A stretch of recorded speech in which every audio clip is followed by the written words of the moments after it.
The situation, of course, was quite complex. Sober heads in London, by now, clearly understood that creating, financing, and policing yet another imperial outpost was going to be a far greater liability than an asset. Pacifying the Arabs was an altogether different proposition to that of the Indians. It was clear to progressive thinkers in Whitehall that the days of colonialism were numbered, even in India, and that any ongoing governance of post-war territories would need to be done through international mediation and support. But this was still some ways off, and in the meantime, the British were desperate to win the war, even if it meant they might lose India in the process. So, they negotiated with anyone who was a potential ally, including Sharif Hussein's own enemy, Ibn Saud, with whom they concluded a protection treaty in 1915, if he would also turn against the Ottomans.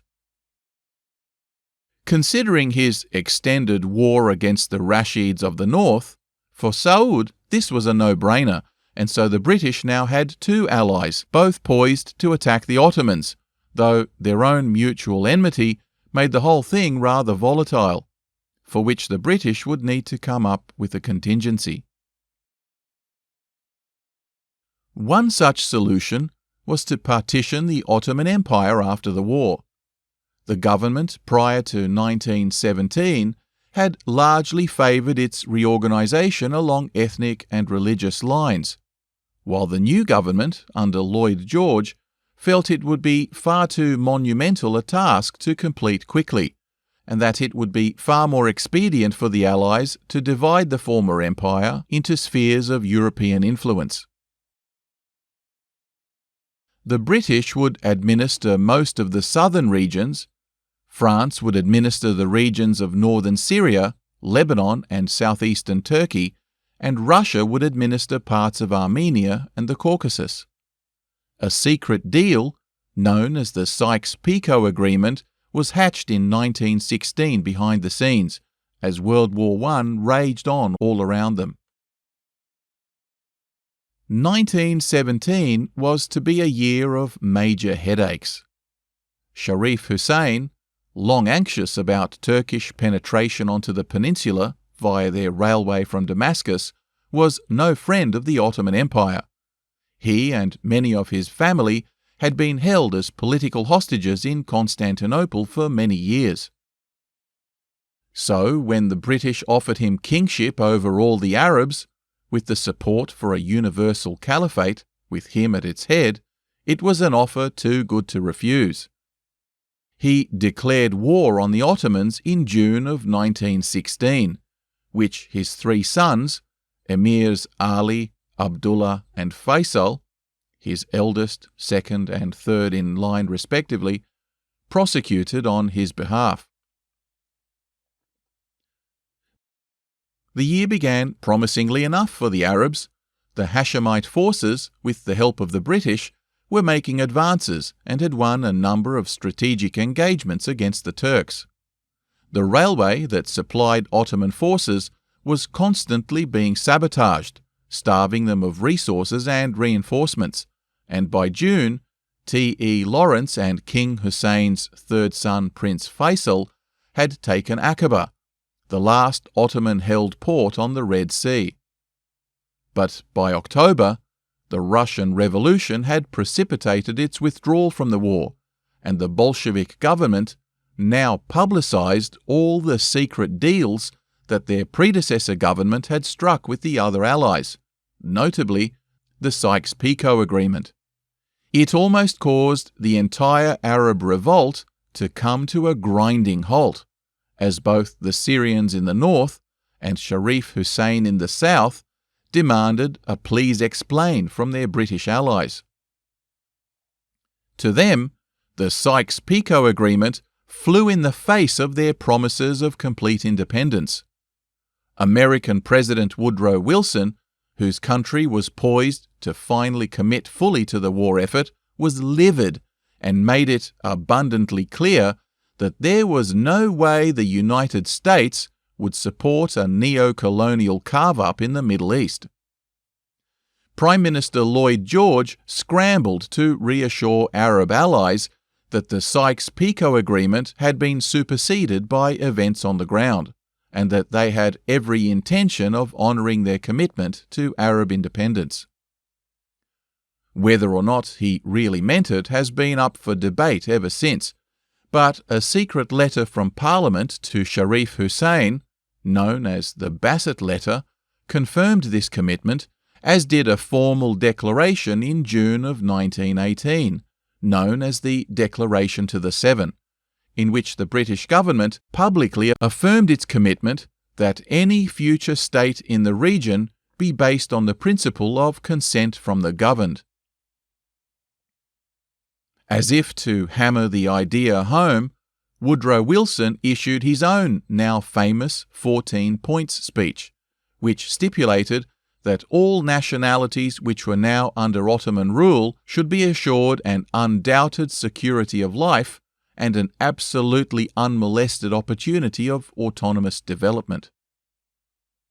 But wait, there's more. Adding to this quagmire was growing pressure on the British government from within to promote the idea of a Jewish homeland in Palestine.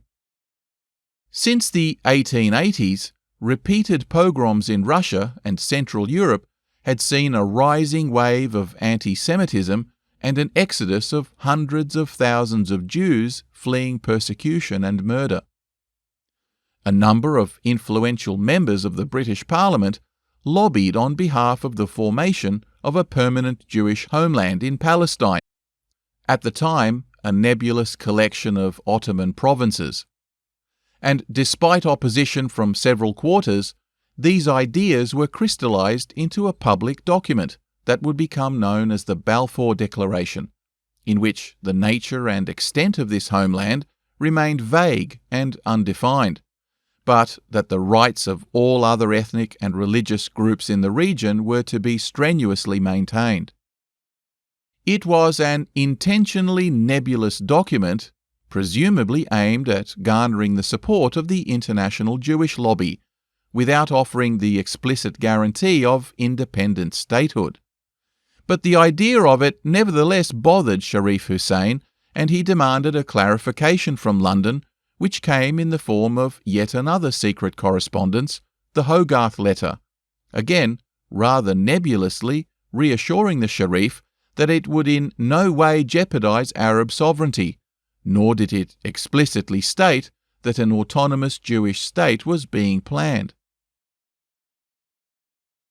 Unfortunately for the British, they had just boxed themselves into a corner, but for now, all that mattered was the defeat of Germany. So far as European influence on the ground was concerned, both Lawrence and Gertrude expressed dismay at the publication of the Sykes-Picot Agreement.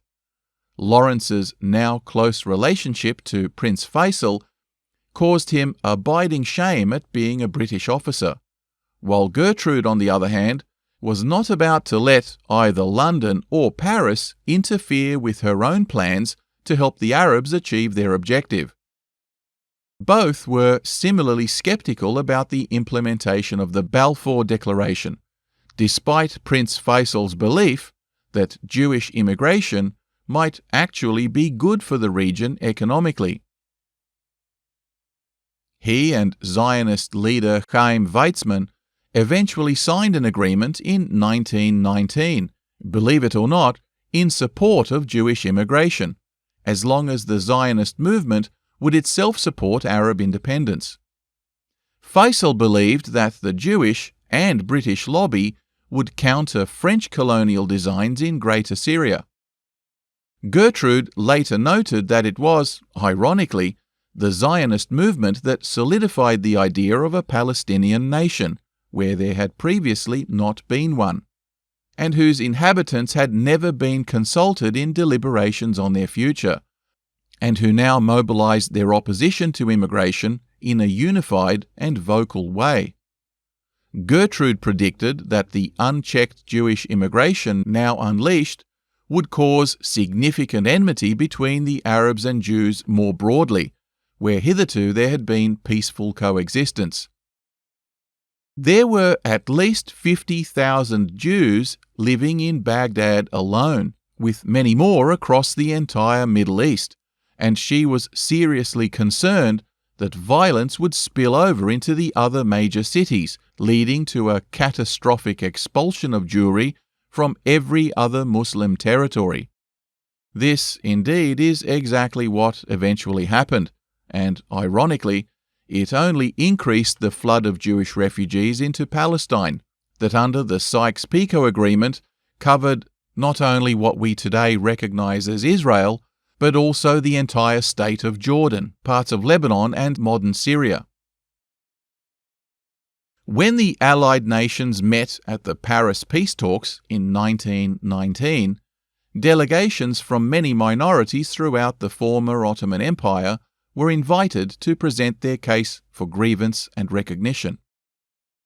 The conference had several major objectives: to formalize an end to the war and impose punitive measures on the losers, to break up and redraw the borders of the defunct losing empires and to establish independent new states from the remains, and to establish a League of Nations, which was to oversee the process with mandates of temporary stewardship and training for new nations till they were ready to govern themselves. It was also to provide a forum for future deliberation, dispute resolution, and to provide security guarantees from an international perspective.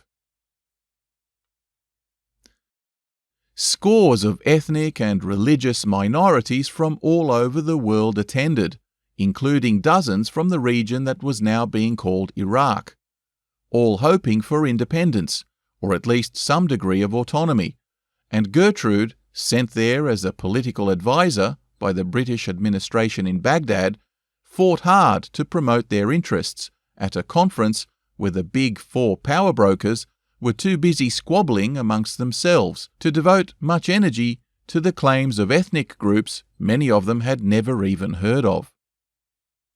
The result was a rather unsatisfactory one for most, and the punitive measures levied on Germany in particular have been described by historians as being directly responsible for the nightmare that was to engulf Europe just 20 years later.